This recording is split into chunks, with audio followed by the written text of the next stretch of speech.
In 1983, at the height of the Cold War, when the world lived in constant fear of a nuclear conflict, something extraordinary allegedly happened between the two greatest superpowers on the planet.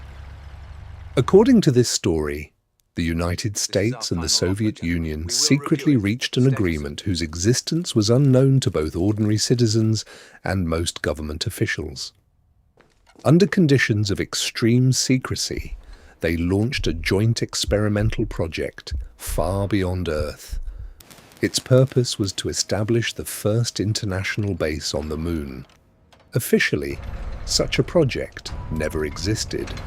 There are no mentions of it in any history textbooks.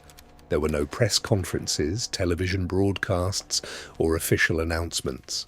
All documents supposedly carried the highest level of classification, and any traces of the program were carefully concealed. 6 colonists were selected for the mission. 3 were Americans. 3 were Soviet specialists. Among them were engineers, a doctor, a geologist, a pilot, and specialists in life support systems. All of them underwent years of preparation and understood that they might never return home. According to the archives, in 1983, the crew successfully arrived on the Moon. The first days of the mission went according to plan.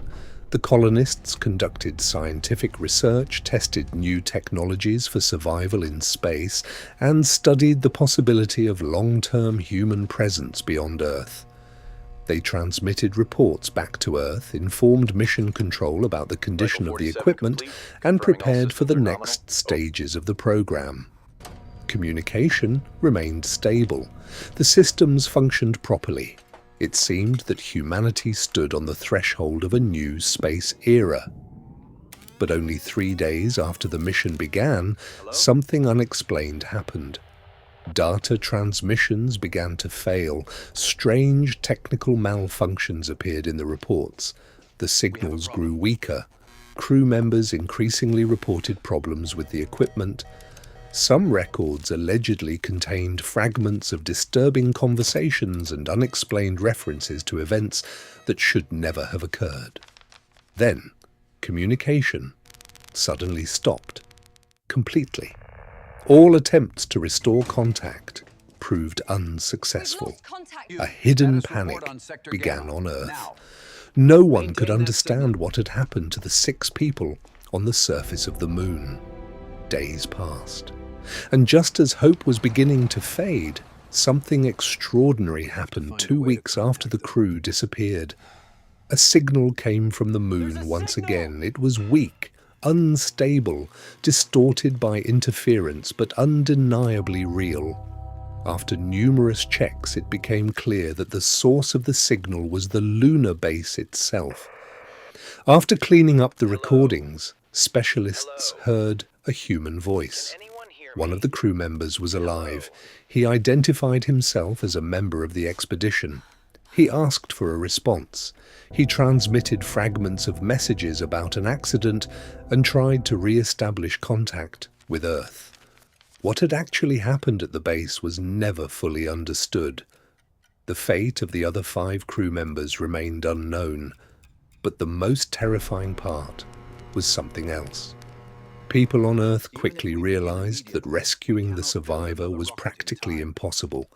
At least another year would be required to build a new spacecraft and prepare a rescue mission. A team would have to be assembled, equipment prepared, tests conducted, and a launch carried out. Time that the lone colonist on the Moon most likely did not have. In the end, no rescue mission was ever launched.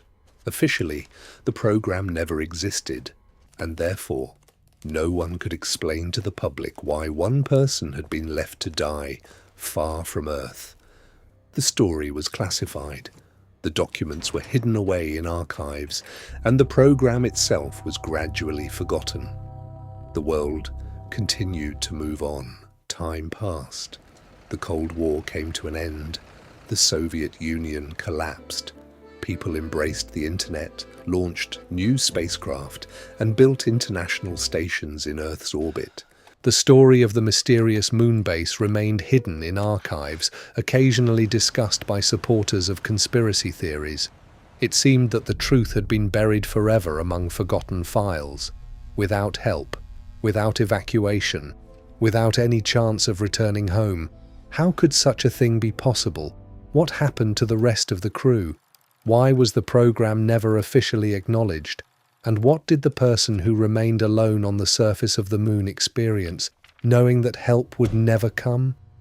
To this day, there is no confirmed evidence that this story is real.